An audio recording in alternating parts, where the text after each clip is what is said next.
Hi guys, welcome back to Two Worlds Collide podcast. On today's episode, we have Anthony Khallouf. Anthony runs a page called Oz vs the Agenda, which covers everything to do with Australian politics. On this episode, we'll be going over the Antisemitism, Hate and Extremism Bill 2026 and why it needs to be put directly through the shredder. I hope you guys enjoy. And we're live. What's going on, mate? Thanks for having me, man. No, you're very welcome. Very welcome. Hot day here in Adelaide. I just picked you up from the airport, and it's an important week. So these laws, and I think it's called the Anti-Semitic Hate and Extremism Bill 2026. Yeah. So and you were the first one onto this, and I actually think, and we were discussing here on the car ride here, that if it wasn't for you to go through this bill and nitpick at it, I don't think that Australians would have had the backlash that they would have had on it. And then, because I remember you put it out, then I called you, and I'm like, holy shit. And I'm like, we need to start talking about this. So, mate, thanks for coming in. That's also when I floated the idea to you of you coming over to Adelaide for today for us to talk about this. Now, this bill is about to be debated tomorrow and Tuesday in Parliament. So you're going to be live streaming that. So what I'll do for everyone listening, if you want to watch the live stream on potentially both days, I know definitely Tuesday you'll be doing it, but Monday might be iffy. But if you want to live stream, I'll leave it into the comments. So if anyone wants to look at that and watch the whole debating session of how this is, how this comes out and how the government wants to try and coordinate our speech and stuff like that, then let's go to your channel. It's called Oz vs the Agenda. But yeah, like I said, that'll be in the comments. But mate, thank you very much for coming on. I really appreciate you coming over today, and look, this is probably a long time coming as well. So yeah, like I said, for me, I thought it was just a matter of when, not if. I just felt like there was some alignment between what you guys were doing, like yourself, Chucky, and a few other content creators, was starting to align with something that I was resonating with. At the start, it was a bit sort of like, what, how you going? But I think everyone sort of has an initial reaction to new content creators, especially in this space. But yeah, as soon as I started to see that we were becoming a bit more aligned in our messaging, and then we started messaging each other, and then just having a bit of mutual respect, I'm like, all right, this is starting to turn into something that we can really tackle together. And you know, you've got a huge platform. I've been on this for the last 6 years consistently since September of 2020. And, you know, I think the stars aligning on this now on such a huge bill that's going to infringe on all of our rights. It was just a matter of when, not if. And the government, you know, we got the government to thank as well for this, because they curated this for us. This may have not happened for this time at this place had it not been for these conditions in this bill. do you think they had this bill ready to go? Like pre-Bondi, right? And we all know that how the government works. Do you reckon they just had something in their back pocket like this ready to go for an event like Bondi, and they just went, here it is? Yeah, well, I think the former secretary in the Australian government, Mike Pizzullo, he came out just a couple of days ago during one of the inquiries and said they definitely had this in the drawer over the last maybe 1 or 2 years, and it was just collecting dust and waiting for something to happen. But then not only that, on the bill that someone noticed almost straight away when I posted the initial post, and with the screenshot of the draft legislation, it says 2025, 2026. Now, obviously the incident happened within the year 2025, but people looked at that and they were like, hold on a sec. This bill is coming into law and being debated in 2026, but it's debated 2025, 2026. So people was like, that's when the questions were starting to happen. They were like, when did this come out? And then how did such a comprehensive bill come out so quickly? And then when I went through it, 144 pages, that's a huge bill. And then another 300 plus pages on the explanatory memorandum. What's going on? And then when he said it at the inquiry, saying, yep, this was probably something that they've had in the works, waiting for the right conditions to come through when they may need some sort of laws like this. And then, you know, surprise, surprise, everything just lined up perfectly for them, and they pulled it out and they dropped it on the AG's website, and then shock horror, within a week we're all complaining about it. Yeah, I mean, there was massive pushback. Just quickly before we go any further, if you could do me a favor and try and angle yourself. No. So yeah, that's it, perfectly, so the camera gets a good shot on you. because you don't want to be getting your half face and everyone thinking you're the bad guy. But yeah, the uproar was massive. I've never seen anything like it, right? There's a whole bunch of, there were some, it's funny, on the ride here, we're talking about people's silence on this. Like, sometimes people can reel themselves into inexistence with some of the dumb shit they say, or some of the stuff they just keep pushing on. They won't talk about other certain areas. But if people were silent on this bill, big accounts that were silent and won't say anything, it either shows who's behind them, who backs them, or are they really on the side of free speech and freedom? And there are any big accounts out there that haven't said anything about this. Like, shame on you, you dirtbags. Like, I'm just so disappointed. Yeah, I mean, like what I was saying on the ride here, the draft legislation is using the framework of the Teal MP, Allegra Spender, who is quite openly a big supporter of the Jewish community. This happened in her electorate, the Bondi incident, and she had proposed some of the amendments that are now in, or were in, the omnibus bill at the time, but Labor actually said no. So you can date these laws and this draft legislation back to at least a few months ago at minimum, which means it was before Bondi, obviously, because it was based on her framework anyway. And then you've got people that are supporters of the Teal movement, some content creators that we spoke about before, who have not made a single video about it. And all of a sudden you're like, are you not talking about it because you don't want to compromise your friendships or relationships with these people? Or is it that, they have a carve out for you in the future? Maybe you support it, or you support it by omission, and then when push comes to shove, we don't throw you in prison when we want to prohibit some other organizations or leaders or individuals or content creators in the future. And we spoke about it, and it's like, this is where this will lead. And if you don't speak about it now, when there's a right-leaning government that wants to put you on a list, well, then you didn't speak out about it, and now these are the consequences of not speaking out about it. Yeah, I think it's, a lot of people don't realize is that, what is good for some now might not be good for some later. And I did a reel about it saying that, hey, if you think that this law is going to come in effect and support you now, wait until 2028. Wait until, a right-leaning government comes in place, or whatever government comes in place after that. Because Anthony Albanese isn't going to win the next election. Let's all be serious now. Because yeah, the government might come in and say, we want to take these laws away, and they might want to use that as a boost for their campaign. But just look what, like the Donald Trump administration did. Like, the left tried to cancel the right during Joe Biden era. And then when Trump got in, they don't have these type of laws. They didn't bring him in. But when Trump came in, Jimmy Kimmel spoke out about him. The right cancelled the left. It's like, they'll do it straight back to you. So if you think these laws aren't going to be used against you in the future, you're a fool. And he reversed all of the sentences and all of the Jan 6 guys. All the Jan 6 guys. So he signed off all of the commutations and all of the waiving of all their sentences and cleared their records on day one. He sat there right after inauguration.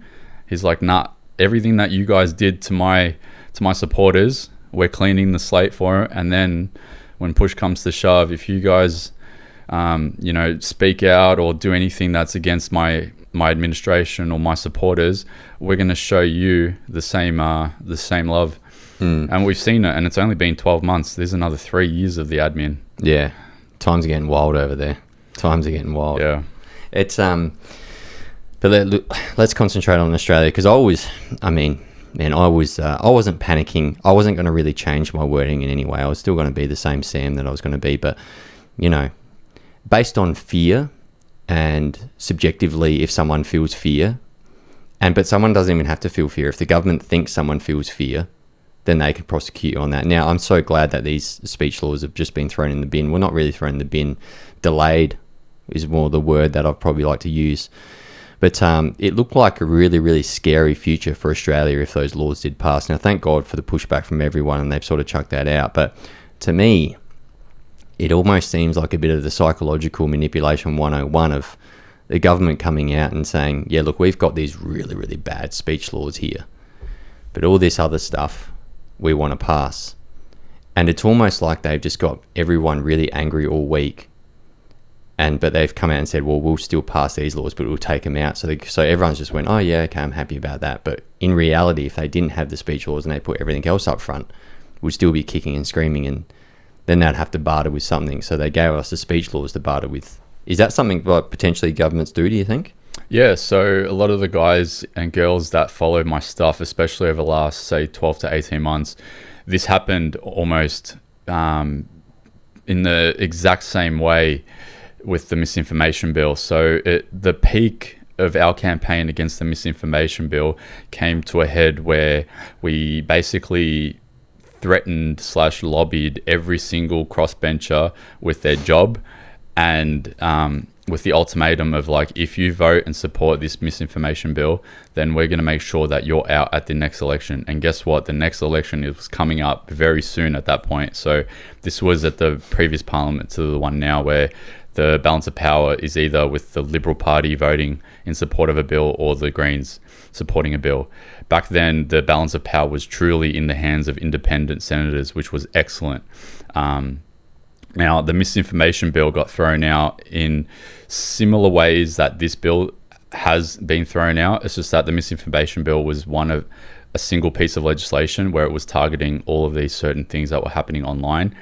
The only difference is obviously this is an omnibus bill where there's so many different criminal code amendments all bundled into one, also with the gun buyback scheme implemented into it as well. So what happened was, and I'll have the clip, and it did really well when I published it. One of the Labor senators, I think she's like the deputy leader of the Labor Party in the Senate. She came out and she had this really sorry ass face on her, and she was just like, we're here to basically take the misinformation and disinformation bill off the order of business for today, because we obviously don't have the support of the crossbench, and I'm so disappointed that we couldn't get your support on it. And the look on her face, I was just laughing, because I'm just like, we did it. Like, that was the moment where I knew that our campaign was successful. Yeah. When that sorry little woman just had that miserable face on her, and she just had to say it on camera for the world, or all of Australia to see, that they had to take it off the order of business. It's good defeating politicians sometimes, isn't it? Yeah, and it just made that whole campaign against the misinformation bill felt like it was worth it for that moment. That was the culmination of that campaign. Now with this, it's different because it's 4 or 5 different amendments and pieces of legislation all bundled into one. Now they've decided to extract a couple of them and keep a few. So the gun buyback, some of the criminal code amendments, and then the prohibited listing of hate organizations. Now those 3 are going to be debated on Tuesday, but I think that during the condolence motions there will be some mention of debate, because it's in such a truncated amount of time that I can't see senators not deviating their conversation from the condolence motion back to the debate. But yeah, to sort of close up the point, I feel like that if we're able to close in and put the pressure on the Liberal Party, because I feel like the Liberal Party is going to be the one that votes in favour of the organisational listing part of the bill. Yeah, because you know who that goes after. Yeah, it goes after the National Socialist Network and pretty much any organisation that spits in the face of the Jewish community, which is hand in glove with the Liberal Party. We just had my electorate I live in the area where Julian Leeser is the Member of Parliament, and he just came out a couple of days ago and said, hey, to my coalition colleagues, why are you not supporting the bill? Can we support the bill? And he's a Jewish man himself. So it all sort of comes into alignment when you see that the Liberal Party will probably support this bill. The Greens probably don't want their side listed as prohibited organizations in the future. So I think that they're going to vote against it or try to amend it to a point where they, have a carve out for themselves. Because what groups do the Greens have behind them, like potentially Antifa or even like Palestinian Action Group could get listed, you know what I mean? Yeah.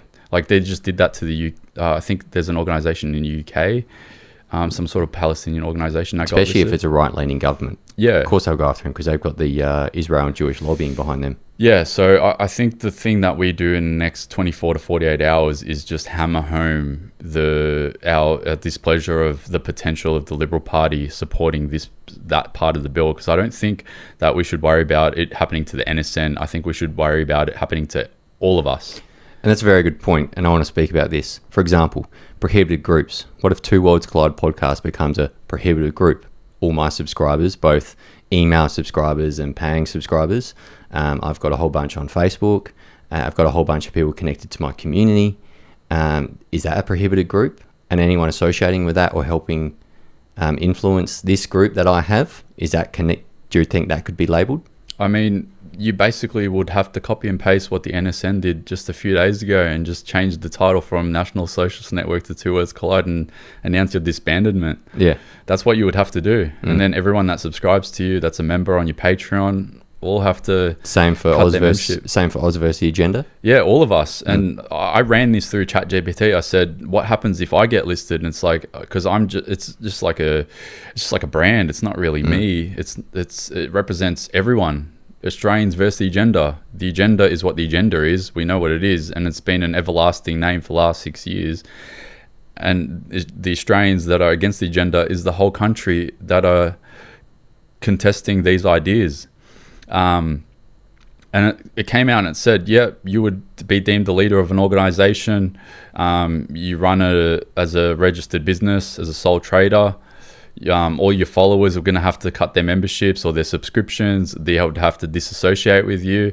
You might not have your door kicked in on day one, but if you continue operating once you get charged or once these laws come in and they decide to prosecute you, then you're going to be in breach of these laws, and then you might see, I think 10 years or 15 years. I think it was 10 years for the prohibited organizations. And it's like, and then retroactive punishment as well. Like, am I going to get punished again for the COVID breaches that I made 5 years ago when I got thrown into supermax? Like, are they going to just dig up all the videos that I made from 5-6 years ago and say, hey, we're going to retroactively punish you for Australians versus the agenda from day one in 2026? How far is this going to go? Yeah, that's my massive concern with all of this, especially when you put in the retrospective aspect to it. But the prohibited groups, and who gets to label a prohibited group? So, like, I'm pretty sure it's Tony Burke at the moment. Tony Burke gets to label a prohibited group. Who does he want to go after? Who speaks up against Tony Burke? Who normally has a crack at Tony Burke? Well, you've been going hard at him lately. All the time. Him and his Watson electorate and his 60% of non-English speaking voters. Yep. So, like, for example, does he want to use this to come after me? Does he want to use this to come after Chalky, you? Anyone that criticizes him in any way, shape or form, now he has the power. And I'm pretty sure when I was reading it, they want these powers because there's certain organizations out there that haven't reached the terrorism threshold. So they want to lower that and then take it away from the AFP and give it to Tony Burke. Yeah. How dangerous is that? Yeah, so two things that you would notice in how he illustrates and verbalizes when he mentions the NSN and Hizbut Tahrir, I think it is, the two organizations that he wants to list on the prohibited organization. Who's the second one? It's like a group that's like not quite a terrorist organization. I don't know much about it. It's like a Timu version of ISIS, I think. Oh, basically. Okay. Yeah, it's on the Muslim word. Because that's just like he's going to throw them a bone, so he's just making sure that he's, being based or on both sides of it. But in reality, he's going after one. Yeah, and this is where I was coming at. So if you really watch his mannerisms at these press conferences when he mentions Hizbut Tahrir and the NSN, you can see and hear the chip on his shoulder in his voice and in his body language. He really has a chip on his shoulder and he really has an axe to grind. He really wants to punish NSN. It's like it's almost personal for him. It's like things like this, let alone anything, should never be a personal gripe from a politician to its citizens. It should never be personal. It has to be in the best interest of the citizens. He truly comes out and says this stuff, mentioning NSN, mentioning Hizbut Tahrir, and saying this stuff as if he's really got a personal axe to grind. And that's where it's scary. When you have someone that thinks that this is going to be a personal punishment against an organization or against a person, that's when you know that it's dangerous. Yeah, yeah. When people have chip on the shoulders, they act out of emotions, don't they? Not intelligence. And I mean, the biggest thing I always say about the NSN, I don't really talk to them about them too much on my podcast. I mean, I used to a little bit, but not anymore. Look, me and these guys don't get along. They don't like me. I don't really like them. But I will stand and die and fight on the hill that is freedom of speech and freedom of movement and, freedom of being able to do what you want within the boundaries of law where you're not harming anyone in this country. And I will fight for that right. And so if that means that, what I'm saying now is actually somewhat trying to get the laws taken away that is actually going to get them punished, then I'll fight for them laws, not because I'm fighting for them, but I believe in they're my beliefs, and I'll fight and die on this hill. So it's interesting because, yeah, I mean, I don't really like the NSN, they don't like me, but at the end of the day, if you're going to stand for something, you have to stand for something, and if it's freedom of speech, and that's what I'm going to do, so... Well, there was a girl, Violet Coco. She came out and blocked the Sydney Harbour Bridge a few years ago. I don't know if you saw it. Emergency services weren't able to get through the bridge because she had blocked it, campaigning against she's a climate change advocate, and she got thrown in jail. And I didn't campaign against, in a broad sense of what happened, but I represented her in some of my posts on X, and I said, hey, I would defend her right to protest. And I would love to see her not go in jail for, I think she was in there for maybe a couple of weeks, and they were trying to give her a few months, like they gave me a few months, for protesting. And I will defend anybody's right to protest. And defending someone's right to protest or have free speech doesn't directly equal to advocacy for that person or that group. And that's something that I think I want to hit home, because we've got big platforms, and whenever we speak out in defense of a group or an organization, it doesn't directly mean that we're advocating for them. We're advocating for their rights and equal rights before the law.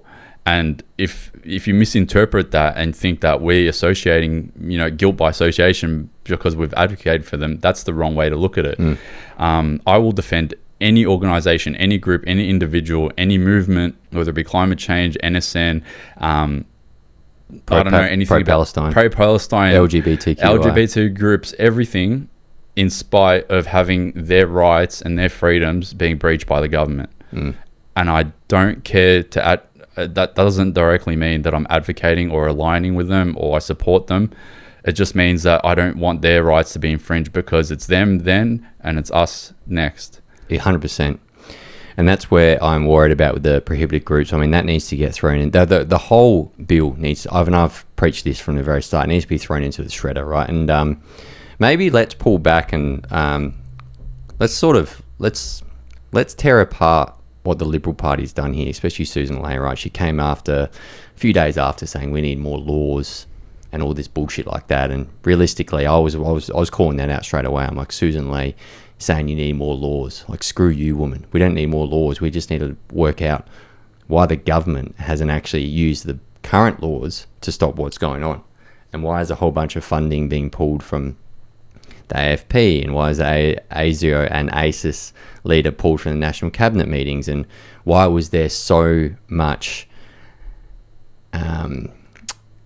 eyes and knowledge of the AFP going after right-wing accounts rather than letting practically terrorism simmer in Western Sydney?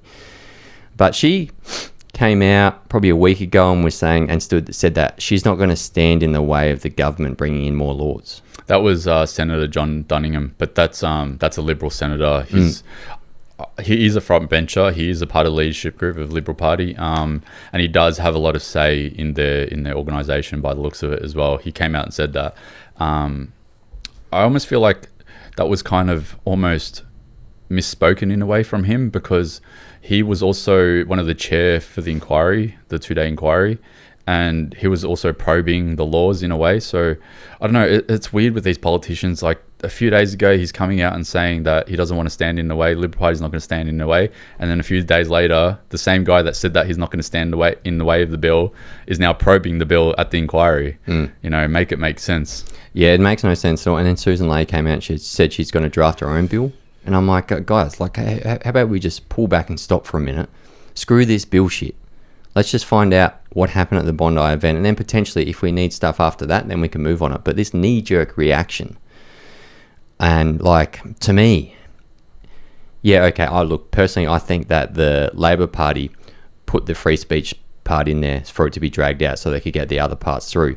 But like anyone that supported this like free speech, they are not fit to be anywhere near our political class or be a politician or be a political group at all. Like if you supported these bills, I mean, you need to go live somewhere else.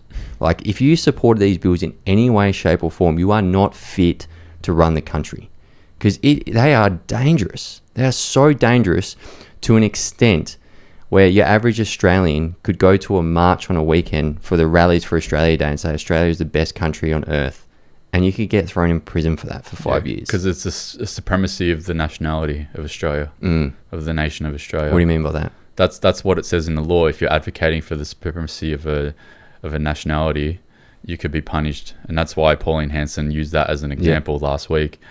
If you say Australia is the best country on earth and you're advocating as a proud Australian that this is the best country on earth and we are supreme to all other countries on earth, you know, the reasonable person might be offended by that, and who determines what that reasonable person is? Just the magistrate or the judge of the day might have this imaginary person in their mind that represents the metaphorical reasonable person, and they say, you know what, yeah, that reasonable person might be offended by that. That is insane. 5 years. That's insane.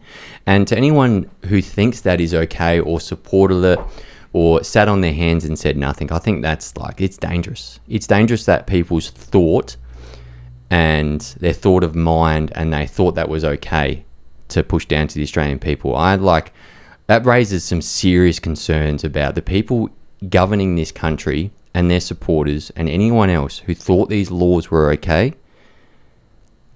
That would have been, I mean, some said that the end of democracy came when the hate speech laws came in, but that would have been the end of democracy. We would have seen hundreds of people getting arrested a day in Australia for speech. Yeah, absolutely. And not only that, you've got New South Wales where it's kind of contentious. I think it's in the next 24, 48 hours that Mal Lanyon, the police commissioner of New South Wales, will decide whether he's going to extend the ban on Form 1 approvals for protests in New South Wales. For Australia Day. So yeah, I mean, I know that the leaders of the groups in Sydney specifically are saying that they're going to protest in spite of the decision, but just being able to make that decision, I think, is dangerous as well. Because what if one of, say, me or you were the police commissioner of the day, and we said, you know what, we've got a whole bunch of Form 1s in front of us. Palestinian Action Group, nah. March for Australia, yeah. Invasion Day, nah. March for Australia, yeah.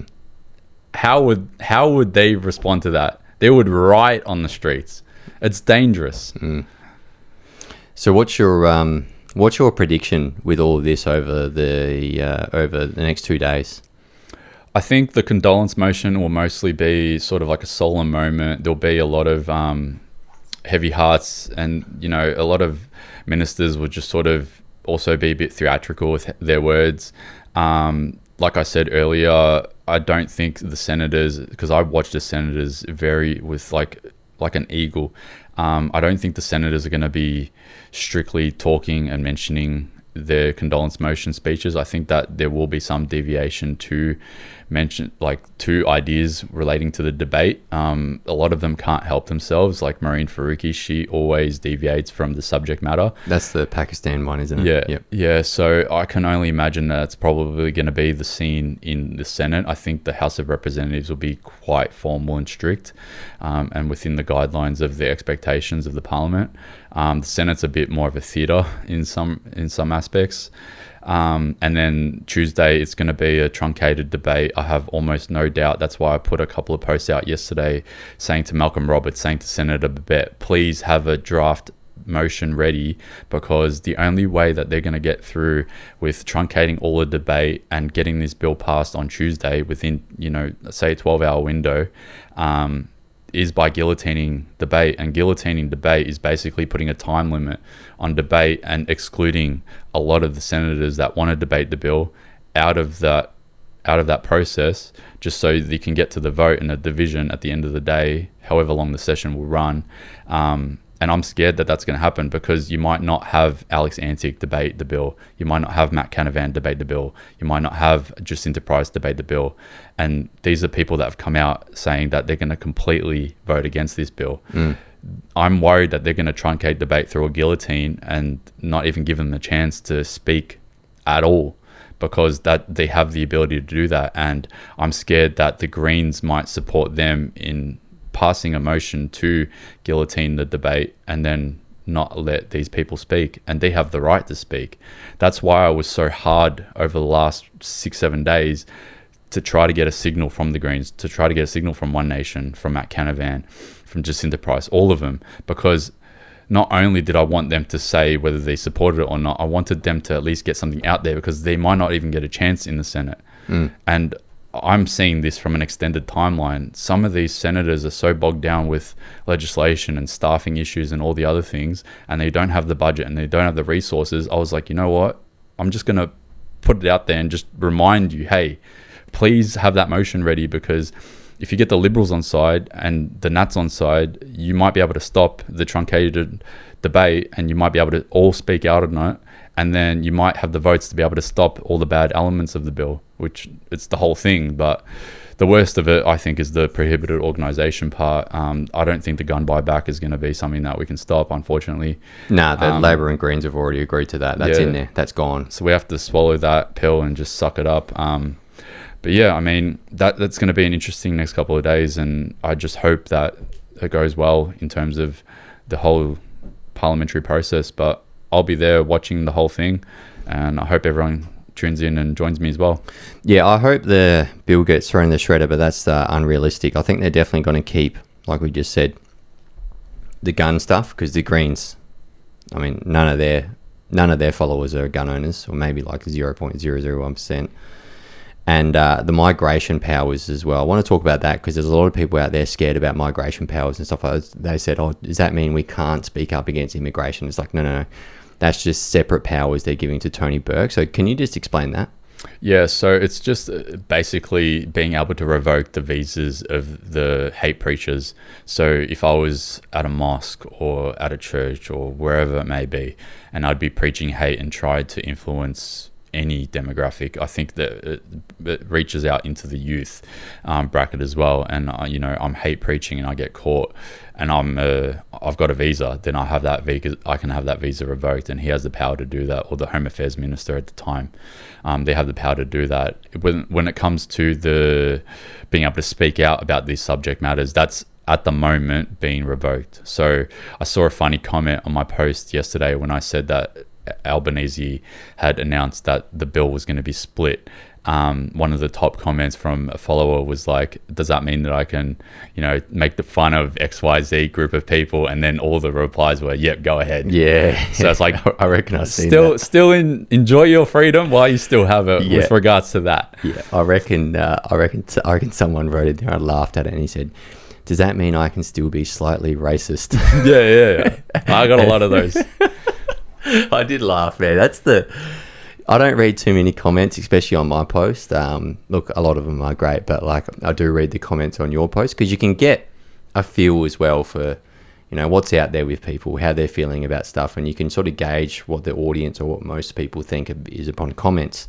And sometimes I go to your comments and they're hilarious. I'll just sit there and giggle at myself for 15 minutes. And I think the thing that's, like I said this when you invited me on, like I truly felt like this is two worlds colliding in every sense of the word, and the word, because you almost represent this new era, even though you're actually like a year and a half older than me, of like this new gen, this what do they call it? There's a term that some of these guys have been using. It's like this just like a new gen content creator that's come out over the last 12 to 24 months, post the COVID lockdown era, which is where I came from. And I feel like our audiences, my audience and your audience, are now coming together. And it's interesting that you get a read of how they feel, because they are super politically engaged in the actual legislative and parliamentary process. Your audience is sort of responding to your commentary just off the back of that. Yeah, and just on headlines. Yeah. So I feel like, I don't know, maybe I'm like the conductor of the I'm like the maestro or the conductor of the orchestra, where I'm putting out the directions for the audience, and then the talent is all of you guys, where you're putting out all of the messaging, and you guys have the talent and have the ability to play the instruments and be on camera and talk about these things in longer form or in clips, in reels, and give the clips that I put out there the extended dialogue that it requires. And I feel like we're all playing that role, and this is the ecosystem that we've created, where I put the clips out and then you put the commentary on it, and then there's parliamentary consequences that follow. And this is powerful, that what we've created. There's always a genius behind an organization. I think that you're that man. And but you're completely right, because whenever there's a headline with anything, I always go to your page because I know that you've got the first clip on it. You're always the intellectual genius that have followed this up, posted it almost immediately. And this week I've just been calling you as well. I mean, what's your thoughts on this? I'll call a few other guys as well, and I'll brainstorm some ideas together, and then I'll sit in this chair and fucking scream at my phone for 5 minutes. And a lot of people think I've got a teleprompter or bullshit like that behind me, but no prompter here, guys. Yeah, that's it. I mean, 6 months ago I was going off scripts, but now I feel like I've got enough confidence now because I've been doing this for 9 months. I just sit down now and just say whatever I think, and then I normally, have a 4-minute block where I talk, and then it goes for too long because I get too excited. I need to break it down in 3 minutes to make sure it gets into the algorithms. But just as like you were saying, mate, like it is very powerful. I think we've just showed as well, how, I don't like to use power, maybe influence we can have, especially someone like yourself. And it was funny, 3 or 4, maybe 5 months ago, we were all like against each other because there was all the COVID guys. And then there was all these new guys coming up, and we were like ickering and bickering between each other. Yeah. And suddenly getting angry at each other. And then we're just like, hang on, let's just work together. It's just like politics.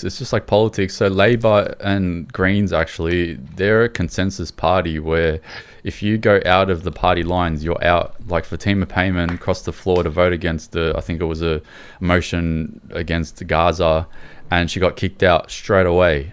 So they're consensus parties where you have to toe the party line.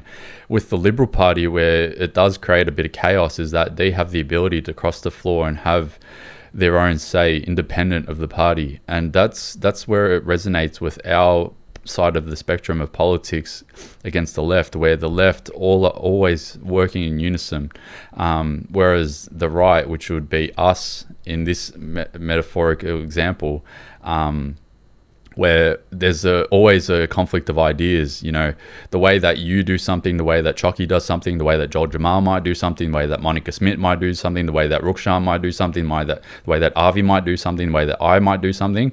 They're all different ideas. We're all almost on the same side, but I might not like what Monica and Joel does, but I might resonate with something that you do. Or I might hate what you do, but I might resonate with something that Rukshan does. And because there's such a clash of ideas, and we have the ability to have those ideas shared amongst each other, sometimes they don't align on day one, the way that the Labour Party is almost forced to align from day one. And if you don't align with that, then you're out. Having that freedom comes at a cost sometimes for us, but the stars aligned eventually, and I think that's the beauty about our side of politics, is that when the stars align, magic can happen, and we can do powerful things like this. Yeah, there's no way that this bill wouldn't have got this pushback if, 1, you didn't post about it, and then 2, I didn't ring you up about it, and then 3, we didn't start heavily speaking up against it. I mean, this week, I've got so sick and tired of every single day I have spoken about this bill. I'm like, that's it. If I've got my platform and I need to do anything, it's talk about it every single day. Chalky's done something sort of similar, not every day, but even a bunch of other content creators. And I called a whole bunch of people out on Friday or Thursday afternoon, saying that if you're a conservative can and you made your name on free speech, or if you think that you stand for free speech, if you're not talking about this bill, your silence is actually pretty significant in this time and period, and you'll be judged on this. Yeah, we were talking about this before. I think that people that came from the COVID era, and I take this very personally, because I am someone that came from that era. I don't want to break the fourth wall, but let's put it this way. I feel like if you have come from that era or even before it, like Avi has been at this for well over a decade, you know, there's a point in time where you have to renew your goodwill with your audience. Otherwise, they will start to distance themselves from you, because they might not be in alignment with what you put out there or how you think or feel about a certain subject matter. I wake up every morning and I think, how can I advocate for my audience, Australians in general, and good policy, and being against bad policy, as if I have no goodwill with my audience. Like every time I go to sleep, it renews back to zero and I have to start again. And I feel like a lot of these people that we've spoken about, and we basically name dropped some of them, I feel like these people just don't think that way. And I feel like you have to be responsible to your audience, not because, you know, it's not a matter of being audience captured. Like I never dictate what I want to put out there, and I don't think you do either, because of how your audience feels or what they say about you. But I think just having that mutual respect for them goes a long way. You have to preach what you believe. Yeah. Like for example, like this is one of the lines that I had to step over, because I don't believe in foreign lobbying. I don't believe that Israel should be able to lobby to us through AJAC or any other Israel Jewish lobbying group. And I spoke out against that heavily, and I still speak out against it. And I still say that Taiwan's lobbying group should not be there as well. And that's the same if Qatar has one. It's the same with any foreign lobbying group should be dismantled and not be allowed anywhere near Parliament. And I'll stand on that hill and die on that hill until my last breath. There's some people out there that can't say that because they're either backed by them or they heavily align with them. And they might not like that you've said that. Some of your audience, there might be a segment that says, hey, Sam, I don't like that you believe that. There was a huge segment, but I still said it. But you don't deviate from your beliefs because of audience capture. You stand on that, and that's what I mean. You're willing to stand on it because those are your values, and that's what I'm saying. You don't have to. It's not a transactional where your audience captured and your audience dictates the terms of how you feel about a certain subject, but it doesn't mean that you don't respect how they feel, whether it be against what you have to say about a certain subject matter or whether it doesn't, or it does resonate with them. You're not caught by that. And I think that is something that we all have to be accounted for. These are just things that resonate across the whole political commentary space, like the digital content space. In America, you've got pundits on the right and the left that are always fighting against each other because they might have said or done something that's completely contrary to what they thought that person did believe. But they're willing to say it and advocate for it because that's what they believe in. And that's a responsibility that all of us has as people with big platforms. And I think that that's something that I really want to make sure that these people do, because at the end of the day, whether you like us or whether you hate us, whether you're on the left or whether you're right, this is all going to affect us in Australia. And I don't want the guilt by omission because you don't speak out on the hate speech bill, for example, come to bite you in the ass 12 months, 24 months down the track, just because, you know, you thought maybe my audience might get mad at me. That's going to come back and bite a few people in the ass. It definitely will, you know, especially if they advocate for something like that in the future. And but hang on, where were you with your 750,000 followers when we needed you for that week? Exactly. And we needed you, and we actually needed to put our bullshit aside, our left and right aside. We can go back to arguing about that next week. Yeah. Okay, we can all go back to getting angry at each other because I think that men can't have babies and you do. Okay, so we can go argue about that next week. But the people that were silent on this, I mean, history will judge you. And this is a mutual bill. Yeah. This bill doesn't just affect the left or just affect the right. This will have a transcending effect across the whole country. And that's why I think the pushback was so powerful. And now that they've flipped on their decision to turn it from an omnibus bill to a couple of separate bills, that just shows just the power of what we had. Imagine if these guys had spoken out, the ones that, didn't speak out by omission. These guys may have even forced some of the other politicians' hands in a way that maybe they wouldn't even go to split the bill and maybe just scrap the whole thing altogether. We'll never know now because they didn't speak out. Yeah, we'll never know. Especially people that are, sorry everyone, that's just I think my wife just got home from her walk and my 2 dogs just went nuts. They're sitting out the side of our door, but that's a great thing about having your podcast studio in your back room. But yeah, we will never know. And it's disappointing that some people still, potentially because what is standing behind them, and we all know now as well, like you can see that potentially things that are standing behind certain people that have a microphone and they speak, and some issues they can't speak on, you now know that, oh, that person couldn't speak on that because of that reason.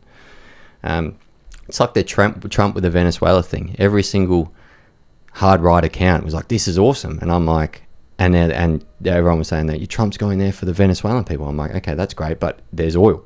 He's gone there for the oil. And I just hope at the end of the day that $17 trillion worth of oil, the 303 billion barrels they have of oil reserves in Venezuela, benefits the Australian people. I know Russia and China were extracting that and using Venezuela like a bit of a puppet, but I hope that the American government comes in and they don't do the same thing which that side of the world did. Do you know what I mean? I just want them to benefit that, but don't think that Trump went there for any other reason than mass oil reserves and the political play that has on the global scheme of things. It's always very strategic. A lot of people came at me for that. It came hard at me for that. Like, how dare you? And I'm like, I'm speaking my mind. Yeah. Well, you said this earlier. You can't think that these people are idiots. These people are geniuses. And if they're not geniuses, they've outsourced what IQ they don't have on certain subject matters to people that do have the IQ. Like when it comes to the misinformation bill, going back to that, there is a whole team of like psychologists and doctors and, you know, mental health experts and all these other organizations that were helping to curate and publish this bill. It wasn't just legislators at Parliament, you know. They're all psychoanalyzing what people think and how people will react to these bills. You know, you don't think that the backlash that came from all of our posts over the last 48 hours was not by design. They probably have a whole team of, you know, mental health experts and, you know, XYZ doctor and XYZ legislator, and they're all in a brainstorming room. Social engineers. Yeah, literally. And they're thinking about how are they going to react to this part of this part of the omnibus bill and this part of the omnibus bill. How's Anthony going to respond? How's Sam going to respond? How's this person going to respond? This is all by design, and we can't say that they're all idiots, because either they're not idiots or they've outsourced what they don't know to people that do know. And the people that do know, they get paid heavily by your tax money, and they are, you know, reckless geniuses that don't have to, you know, they're not forced to be representative of your you know, your needs and your values as a citizen. They're completely disconnected. They like in the inquiry, for example, the staff for the Home Affairs Department, they're not parliamentarians. They weren't voted for. They don't represent an electorate. They're just random citizens on a payroll. So what they think about a bill, in spite of all of the citizens that it may affect, there's no punishment for them. We can't come around and say, hey, these bureaucrat that wrote this bill should be voted out because they're not in Parliament. Doesn't matter who's their minister. They have no accountability to us, and that's dangerous. These people that have the ability to draft these bills and be part of these think tanks, basically. Well, also as well, lobbying groups. Lobbying groups were the ones that helped. Jewish lobbying groups were the one that helped draft this bill. Now, there was a few that aren't. There was a few that, like, I don't think AJAC, Australia Israel Jewish Australian Jewish Association, came out strongly against it. Yeah, and they're a lobbying group. Yeah. So there were some Jewish lobbying groups that were heavily against it, and then there were a couple that helped actually mould and create the bill, right? Yeah, so the Australian Jewish Association came out against this quite strongly. To their credit, Robert Gregory, the co-CEO, I believe, came out against it. And I've had a lot of personal sort of issues with him, because I went to New South Wales Parliament, I think it was last year, and I saw him advocating for certain things in there, in the flesh, taking photos with parliamentarians, and I thought that was wrong. But he, to his credit, came out heavily against it. Now, whether he's coming out against it because he thinks it's dangerous or because there's ulterior motives, we're not quite sure yet. But the Executive Council of Australian Jury, who's co-chaired by Alex Rivchin, who has been at the forefront of this whole firebombing / anti-Semitism crisis in Australia since basically day one in 2023, after October 7, his organisation has been advocating and scripting this bill. Also, the Peter Wertheim, he's also a co-chair as well of the Executive Council of Australian Jury. He was at the inquiry and he said that, we need to pass this bill. Don't let the enemy be the perfect be the enemy of the good. And I think that's dangerous, especially for legislation. I think legislation needs to be perfect. 100%. If it's not perfect, then it's not good. And if it's not good, don't vote on it. Especially speech. Yeah. Especially speech that comes off interpretation of fear. Yeah. Like, what do you mean? That is completely open-ended. That's not perfect. That's actually a disaster. I think that's a terrible mindset to have. Don't let the perfect be the enemy of the good, especially with legislation. Not even for free speech, for anything. Any law, anything that's going to be on the books as an act of law, I think needs to be perfect, because it is going to affect anyone and everyone. Like, if we just had that attitude about, I don't know, airbags and seatbelts and speeding limits, make it some sort of rhetorical number, or make it a rhetorical, maybe up for interpretation law. People get killed or people say the wrong thing, and all of a sudden there's all these unintended consequences. Now you have to go back and correct them. That costs us millions of dollars. It costs us a lot of time. The fact that Pauline Hanson just came out a few days ago and said, scrap the recalling of Parliament. The bill is horrible, but not only that, it's going to cost us tens of millions of dollars in taxpayers' money just to fund us to go to work for 2 extra days. She actually said, don't pay us. Scrap the bill, scrap the recall of Parliament, save everyone's money, and let's start from scratch. Because I watched the Andrew Hastie clip that he did, and he was saying there was some bill that they brought in 2019 or 2018, and a bill like this would normally take 7 to 9 months to be debated. 7 to 9 months, and they want to ram it through in 2 days. Is that just so not only unethical but unorganized? Like, did Anthony Albanese get, because he's sort of blaming the Liberal Party, he's like, oh yeah, they told us to recall Parliament like this. To me, I just think, well, like, who cares? It's the opposition. They've got no power. They literally have no power. The Liberals are about to deregister and die and just fade off into a bliss. But so he seems like he's just blaming them. But to me, it just seemed like, I don't know. Like we were talking about before, this whole psychological manipulation. It's a warfare tool, right? They said they dangled the carrot of free speech, and they went us to go at this. So he obviously wanted to get something out of this, but I don't think they're that stupid. I don't think, and if they are, it just shows it's even more of a, point of note to say that they should not be in control of this country. Well, in his press conference, I think it was yesterday, he came out and said that he doesn't want any more politics to be involved in this. He wants to bring and unite the country together on this matter now that we've come to a decision that we're going to split the bill and only vote on certain aspects. In spite of all of these bills and all of these subject matters that we've now been talking about for the last 4 or 5 days, let alone 4 or 5 months, the one thing that I always go back on is that social cohesion, a lot of the pressure cooker, problems that society is facing right now is heavily weighted on the cost of living. I'm almost in a daily grind just to make sure that I'm motivated by the cost of living, just so I can keep my head above water every day. Like, that's my motivation. Now, if I was the Prime Minister, if I wanted to unite the country and advocate for social cohesion, maybe instead of dramatically taking away everyone's freedoms and rights, how about you put an omnibus bill out there to completely fix up the economic state of the country, and maybe everyone will be a bit more cohesive with each other, because the stress of being able to live day to day in society will be alleviated because of that. We're so focused on things that, it was a mass terror attack, but how connected do you become to those issues before you have to refocus on your day-to life, your family, your kids, your pets? You know, I just took my pet cat to the vet, and I was thinking, shit, this is going to cost me $200-300 that I might not have for another thing that I need in a few days from now. And that's stressing me out. Now, that might stress me out and I can manage that stress, but someone else might not be able to manage that stress, and their social cohesion goes out the door and they start doing some dangerous shit in Bondi. You know what I mean?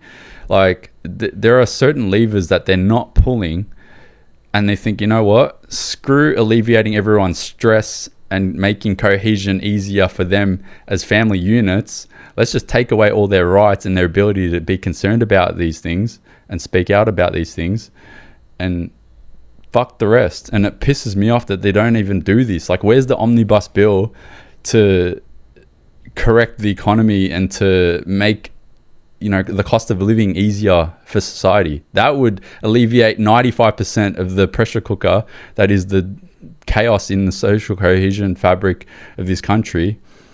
You're not doing anything about it. And yeah, I think that this might be the next subject that we start talking about. We start advocating for the government to refocus on the actual issues that affect people daily. Yeah, and I completely agree with that. And I also completely agree that 95% of our problems are because people are just, they're slowly financially getting caved in on in this country. And no one can really get ahead. I've even getting mates now that are on really good wickets, and they're like, bro, you should see my electricity bill. It is ridiculous. You should see how much my food is costing. You know, like I think petrol's come down lately, but you know, just a whole bunch of that sort of stuff. Everyone is just getting angry. And whenever people pull me up in the street, like, I had some lady that came up to me the other day, and she was like crying to me, saying like, thank you for speaking out. And it's like, geez, people are struggling onto it, and that a lot of people don't understand at the moment. There might be people listening to this that are feeling like, yeah, I'm fucking struggling. I do have a tear when I wake up because it's too hard. And stuff like this bill and whatever they've done, it's a big distraction from actually the government failures that have happened for 2 to 3 years, let's say, leading up to this event. And there is no turning away from the fact they're going to somehow grovel and hide this in the Royal Commission that they do. Not much will come out of it. I can almost guarantee they'll just blame social cohesion and the Nazis. That's almost a given. And the guns and speech. Yeah. And then they'll try and reforce these laws back in a year's time when all this is done. But you're exactly right. Like, people like Jim Chalmers, Anthony Albanese, Penny Wong, not so much Burke, but these guys have gotten a bit of a free ride lately about how badly this country has been run. And I think you're right. After this, I'm going to start tearing shreds again to not only correct the wrong back to common sense, but hey, like, we need to fix the debt. We need to ensure that we're not paying massive amounts of interest. We need to start to pay off the principal of the debt.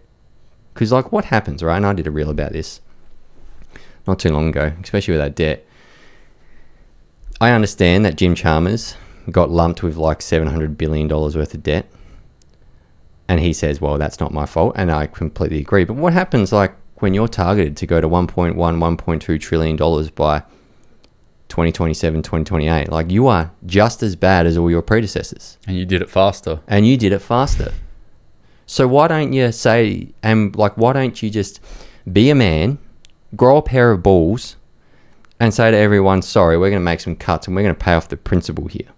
Because, like, you're just as bad as that Freinberg, or whatever his name is, whacks his little small hat on after the Bondi incident and tries to use that to get back into politics. It's like, buddy, you printed us into this mess. Shut up and sit down. Yeah. You ain't getting anywhere near Parliament House. If you think you're running again, fucking not on my watch. Yeah, we're in this mess because of you. Yeah, and he has the nerve. He has the nerve to come out and start speaking about politics again. It's like, buddy, shut up and sit down. Yeah, and like I said, the consequences of society fracturing because of that debt that he put us in led to incidents like this. Maybe not that one, but it fractures families and individuals and then eventually society because they can't handle these stresses anymore, and then they lash out on the community. He was part of it, and now he's trying to come out and be the angel of the day and say, hey, I'm going to be the new leader in 2028 and reclaim my seat. Yeah, it's like, buddy, don't put that little hat on. All right, jump under the umbrella of 15 dead Jews and then try and make a political run like that. Your time has come and gone. Yep. Shut up.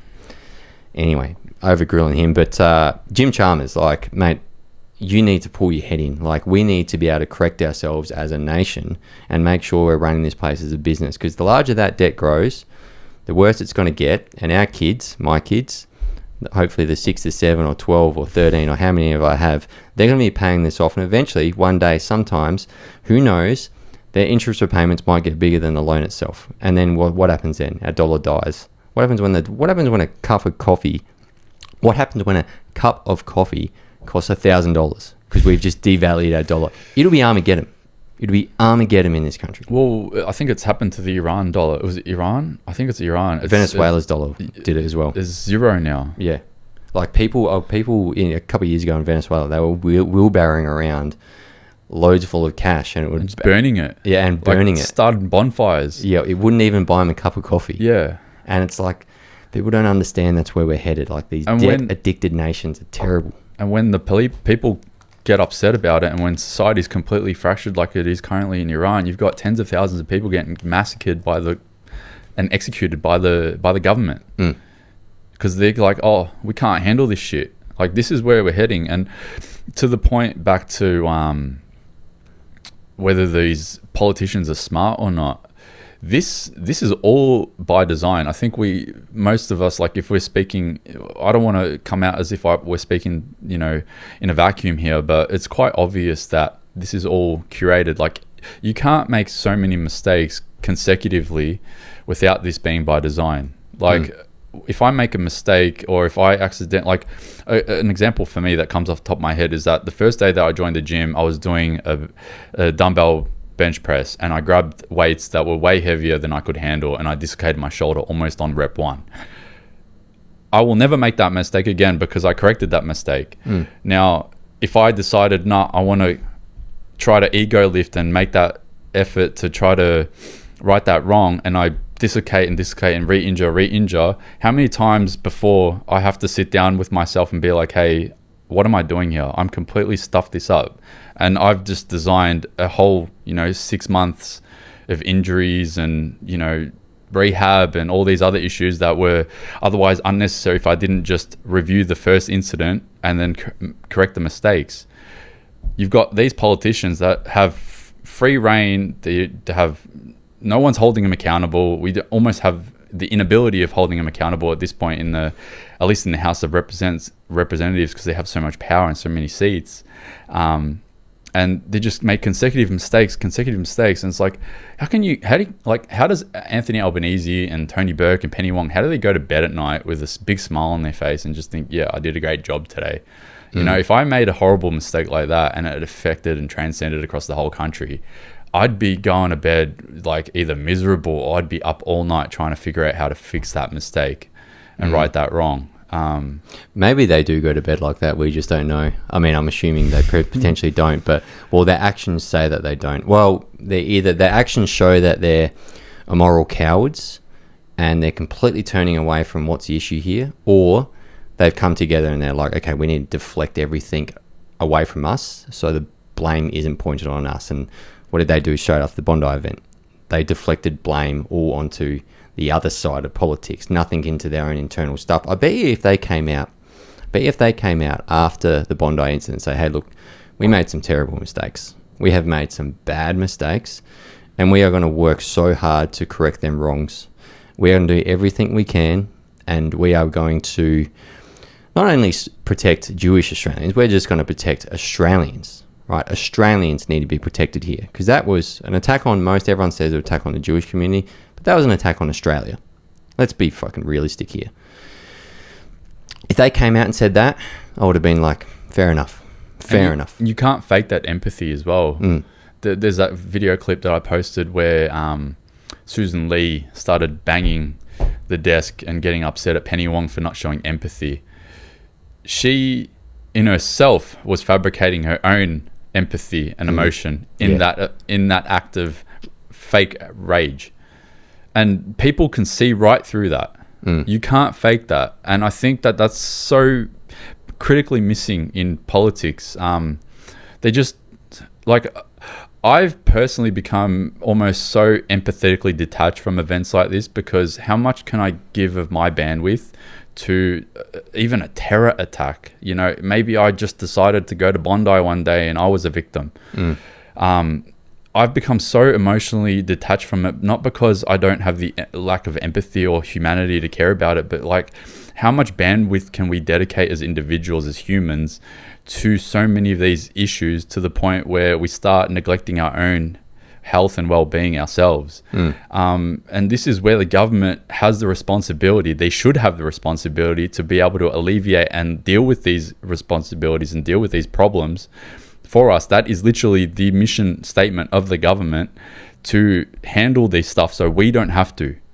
That's the whole accountability and responsibility structure of government in any Western country. That's how it's supposed to operate. We focus on our individual health and well-being. We focus on nurturing our family and our friends, and that's it. All of these external issues shouldn't be something that we have to worry about, and it is 100% the government's responsibility. The fact that we have to, you know, make reels and post videos and articulate scripts and read legislation and do a podcast and dedicate our family house to, you know, selling merchandise and filming videos and doing all these things, we're taking away from the things that we should be focused on. And the government is doing it in spite of their own responsibilities. And again, like I was saying, this is something that we need to start deviating the subject and course correct the focus on after this bill next week, or this week, into refocusing on the government's responsibilities in this country. If you want to, you know, bring the country together, if you want to unite society, if you want to fix up the torn fabric of social cohesion in this country, look after the responsibilities that you should be looking after, and 95% of the problems will dissipate quite quickly. Yeah, I mean, you summed that up perfectly. You summed that up so well. It's but it's something that the government won't do. Yeah, we're gonna have to grind. Yeah, that's it. And like, I mean, you just gave me a great idea for a reel after all this stuff is done. All right, great. The reel's done. Now let's go back to fixing the country. Yeah. Start with our debt. Start with paying that down. Start with turning this thing into an actual business. Maybe make some cuts. Maybe you're gonna have to be the mean guy in government, where you're gonna have to let go of a bunch of people from your bloated departments. You know, maybe the AFP Maybe the AFP can't have a LGBTQIA plus advisor anymore. That is probably costing them $250,000 a year. Maybe we have to make cuts there. You know, maybe we have to look at our natural resource sector again. Maybe we have to look at our power industry sector again. You know, maybe we have to have a whole bunch of discussions around what we're teaching our kids.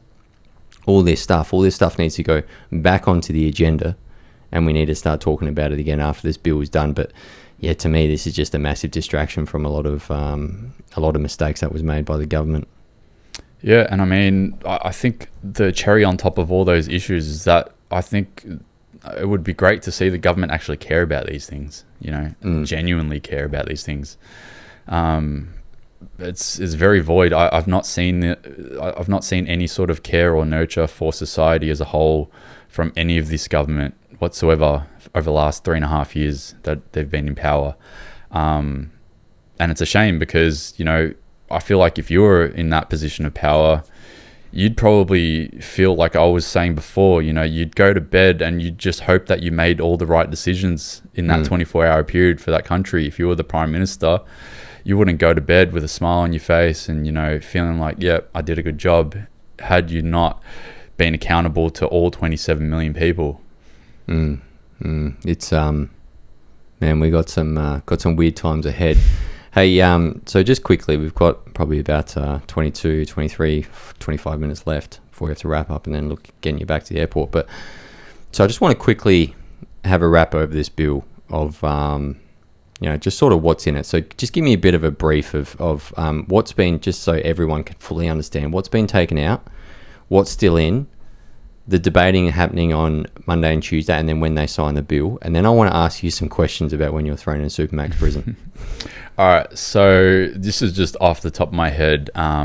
So a lot of the hate speech concerns that we had, whether it be with regards to, I think it was race, supremacy, religion, things like that. All this fear-based speech. And the fear-based provisions in the criminal code amendments where, you know, if I said something that might emotionally make you fearful for your life, that's the threshold that I could get punished for. That's been extracted from the bill.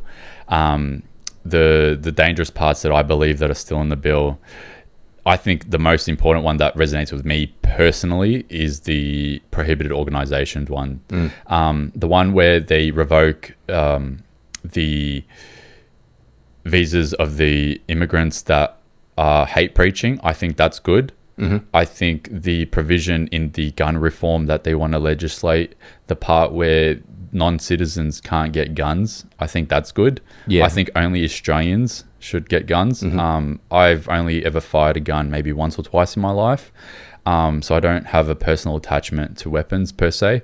However, I think that that's probably a good provision with regards to the buyback aspect, and also with regards to the gun buyback, two things. So there's more guns in circulation now than there was post Port Arthur buyback.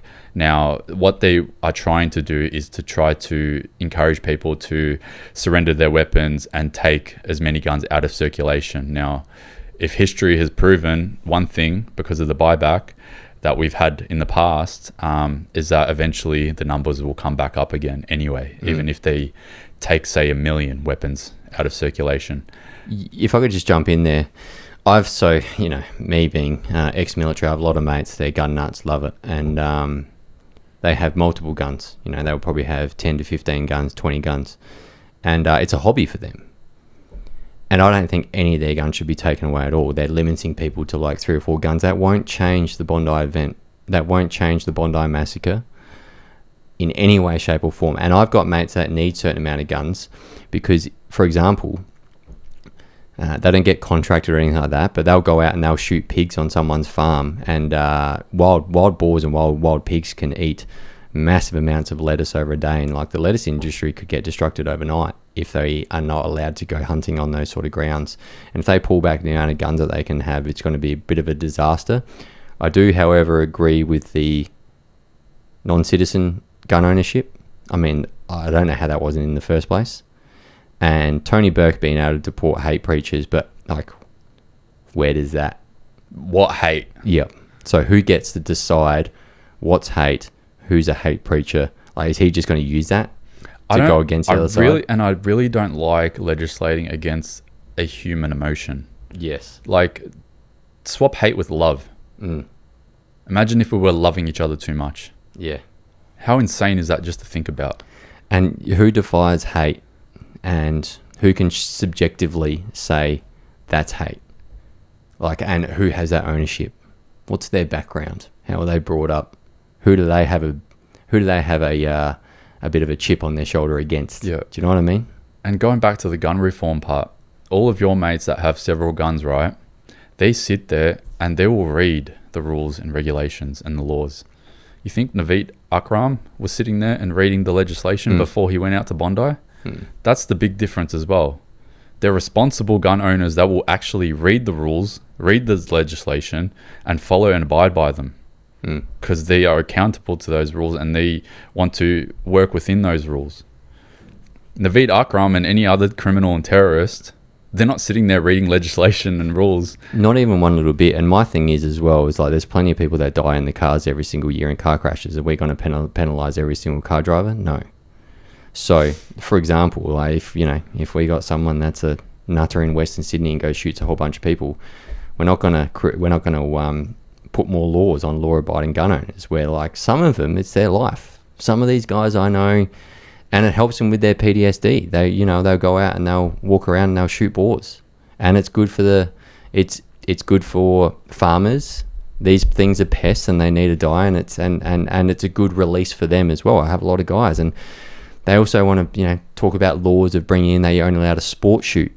So sport shooting is like you go into a range and they're not allowed to like openly hunt.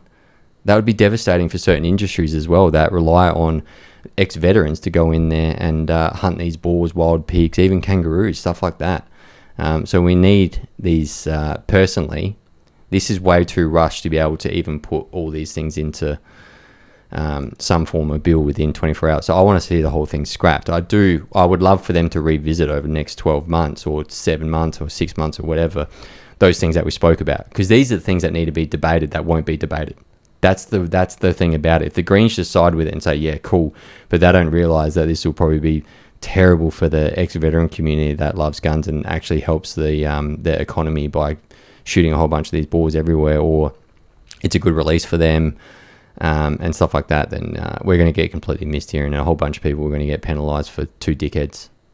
Yeah, and then just to wrap on the pieces of legislation, so there's that, and then there's the prohibited organisations.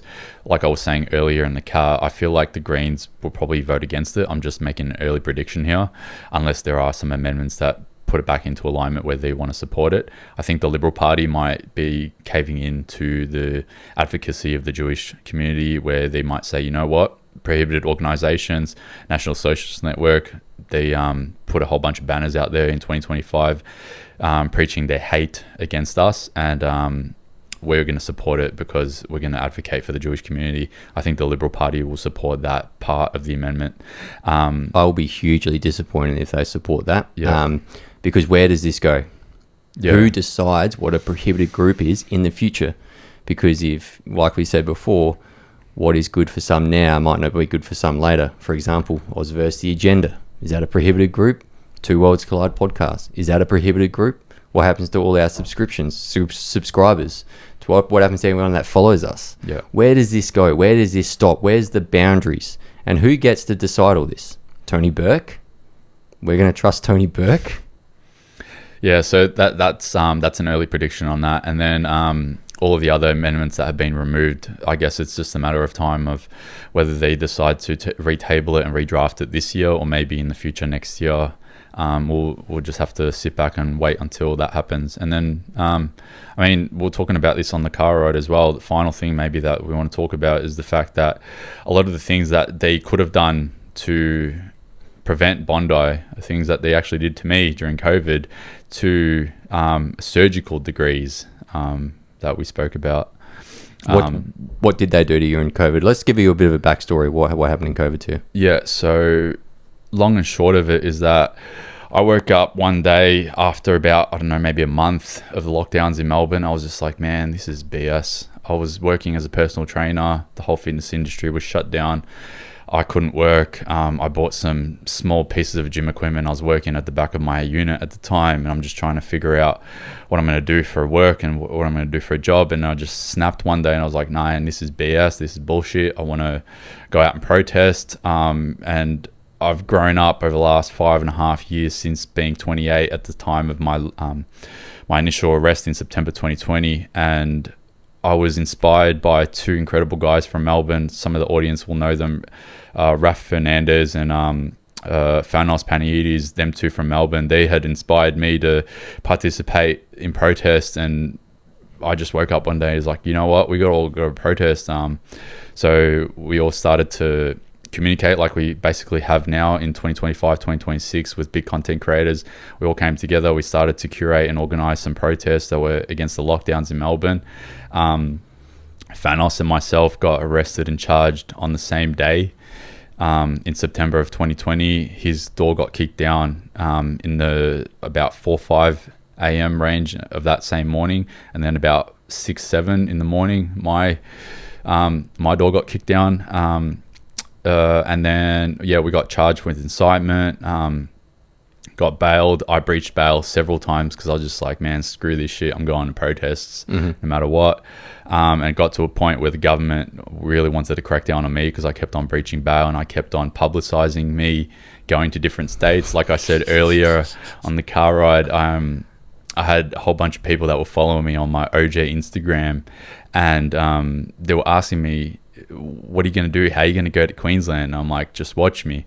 I take a photo and I film myself at Tullamarine Airport, and I'm like, I'm going to go to Queensland. I'll check in with you guys in a couple of hours and I'll be at Coolangatta. 2 hours later, I'm on Instagram Live. Hey guys, I'm at Coolangatta. I'm in Gold Coast. And this is how you do it. Everyone's so terrified about lockdowns and not being able to go to different places, let alone interstate. And I just did it, and I broadcasted it to everyone.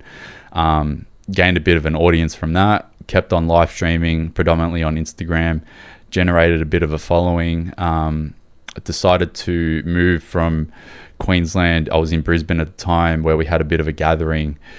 Traveled down in a car that was loaned to me from there to Sydney. I stopped at Newcastle for one night because I was really tired after about that 4 or 5 hour part of the trip. Got to Sydney. I had a whole army of detectives on my ass as soon as I crossed that border into New South Wales. Had detectives, the sergeant of the police, the former police minister, I can't remember his name off the top of my head, but he's the bald guy that called people buffoons. He called me out and got upset at me and what I was doing. There was a massive protest organised at Hyde Park for that day, where I made a video just outside of, with the backdrop of the Sydney Harbour Bridge, where I said, don't go to the protest. And I said, nah, screw it, I'll see you guys there. Shout out to Tom Hanks' son. He made a video where I sort of made a parody of that to say, psych, go to the protest. Yeah. 24 hours later, or within that day, at the Sydney hotel, I got raided at a friend's house in Bankstown, and then eventually arrested, charged at Hornsby. Within 24 hours, I was processed so quickly that everyone didn't believe that I was charged. I found out that they were using ping signals to find my location. There was a period of time where this phone was like wrapped in foil, and we took the SIM card out and just like tried to make sure that they couldn't track any of my devices. But, you know, in that time, these days, you need your phone, you need your devices to do stuff. And they just eventually tracked me down and nailed me in Hornsby. Served a 3-month sentence, got thrown into MRRC, so that's Silverwater, Long Bay Jail, which is a very hard prison. Supermax. It's not Supermax yet. Yeah, no. So for a 3-month term, I went to 4 Long Bay's. Is that, sorry, what is it called? Long Bay Jail. Yeah, that's the one behind Maroubra. I don't know where it is with regards to the geographical location of Sydney, but it's not that far from like Sydney City. Yeah. MRRC is basically where you go at the start of your sentencing. You'll either have like another hearing before you get allocated to a prison, or you might skip there if there's too many people in there. But 99% of the time, people get remanded and held there until they've been allocated to prison. Now, my allocation was Supermax at Goulburn. We'll get to that. But I started off my sentence at MRRC, went to Long Bay for 3 weeks, and then went to South Coast Jail, and then ended up at my allocated jail. So it took me 3 jails to get to my allocated one, and it's predominantly because there was lockdowns at the time, so the prisons were always in some sort of shutdown because there was COVID spreading in the prisons as well. And I ended up being at the prison that Naveed Akram, is it the son? Yeah, is currently at as well. Supermax. Supermax, yeah. They put you in the Supermax prison. Yeah, for organising a protest, and now they've got a terrorist in there, and it's the biggest, strongest jail in this country. And I mean, it's not a. There's a clip from, I think, what's that show, Power, the one that's made by 50 Cent, and there's a scene from one of the episodes where he says, "I'll never forget that first night in jail. You're just lying in there and you're just so emotionally broken. Like the first time that you're in jail, no matter how hard you are, no matter how much, self-respect and integrity you want to have about it, you are going to break." And I'll never forget that day. And I was just thinking, I can't believe that I'm getting punished for organising a protest in Australia and I'm in a fucking Supermax prison. And yeah, this is what's going to happen to all of us eventually. They're going to have to start building more prisons and allocating all of us to these jails if these laws pass. And I'm probably exhibit A, B, C, all the way to Z for how they could have prevented this. through investigation, but also how you can get punished in the harshest way possible. First night in prison, did you ever regret anything that you did? I think I was just so shocked that this was the punishment that I had to accept. We appealed it, and I got a Parker warning. And a Parker warning in New South Wales court system is where you can appeal an indictable offence, but then the judge will come around and say, hey, if you appeal it and if you go ahead with the appeal, I'm threatening you with an extended period of time. So my extended period of time was 8 months in total. They said a non-parole period of 3 months that you can accept, or if you want to appeal it, I'm threatening you with serving your whole 8 months. I got that phone call from the lawyer, and he goes, hey, take your 3 months. Don't appeal it. Otherwise, you're spending almost a year in jail. And I was like, man, this is some fucking bullshit. And you obviously accepted it? I had to accept it. There's no way I was going to do 8 months. 3 months was tough. What is supermax like? I mean, I spent a lot of time sleeping because I just didn't want to be in my thoughts. Is that the one where you're locked down 23 hours a day? So I got from memory, and it's hard to remember the exact times, but the sweepers who are prisoners that go around and bring breakfast. So breakfast for us was like a small clear bag of cereal, like cornflakes, and a little paper box of milk, right? So you would hear them starting to walk through the halls of the prison pods. I'm trying to remember the terminology. And the sweepers would walk around, and as soon as I started to hear them walking around and dropping the breakfast packs, you'd wake up, and I think you'd wake up at about 5:30, 6 a.m. You'd be out for, I think, about 12, 13 hours up until about 4 p.m. and then you'd be back in lockup for that whole afternoon, evening. But even though people were out and a lot of the guys there are doing 5, 10, 15, 20 years, they've made mutual friends and relationships with people and other inmates in there, and some of them are working. For me, I was just in there and I was just like, I want time to go as quick as possible. I'm going to grab my food, I'm going to go and do a little bit of exercise, and I'm going straight back to sleep. Because if I can sleep as much of these 3 months off, then I'm not going to think about it consciously, and it's not going to deteriorate my mental health. And that was the biggest thing that I was concerned about. I didn't care about eating unhealthy or putting on weight because I knew that was reversible. I didn't want my mental health to go down the gutter just thinking about it consciously 24/7. So my remedy for those 3 months was like sleeping 18-hour, 19-hour days, deliberately, not forcibly being in lockdown. We were actually allowed to be out for a reasonable amount of time. But yeah, I guess it was that was my coping mechanism for that. Do you regret anything?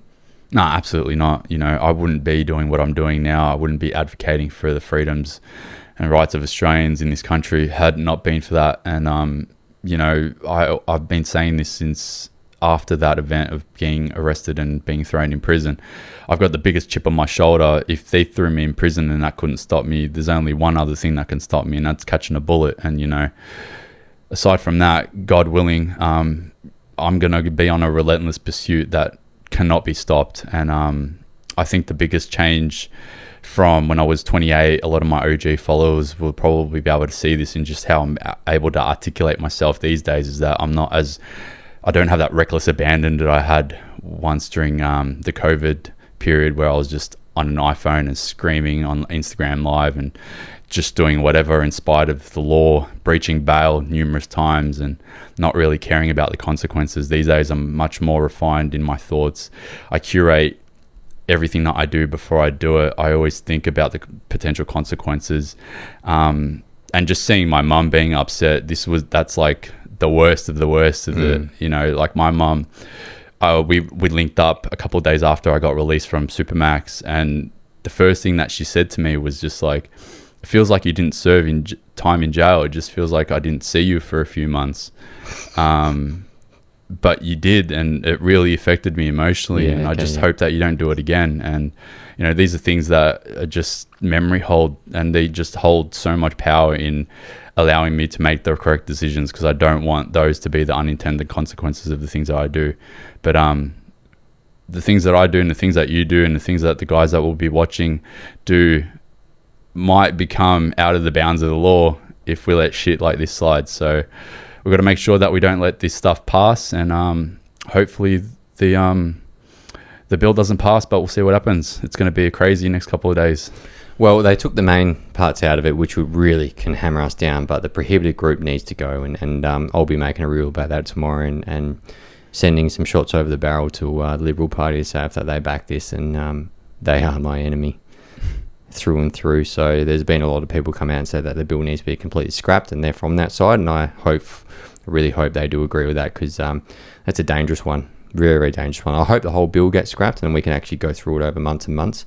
But look, the hate speech laws are good, the prohibited groups needs to go, and the other two need to go as well. But none of this, we would be looking straight down the barrel of these laws being debated tomorrow if it wasn't for someone like yourself to come out and give us a good brief on practically day one when they released. And then, I had a phone call with them, and then we started hitting stuff up, and then I floated the idea to fly you down here as well to review the whole thing to get more of a some more traction on it. So, mate, firstly, thanks for doing what you're doing. Secondly, thanks for coming down onto the podcast, and I always love to invite you back on as well, because I think you're very good. You can break things down intellectually, so everyone can understand. So, thanks for doing what you're doing, and thanks for coming on the podcast. No, thank you for the invite, and guys, tune in on Monday and Tuesday. We'll be watching with keen eagle eyes to see which legislation passes and which politician votes for what. That's right. We're going to hold them accountable. Yep.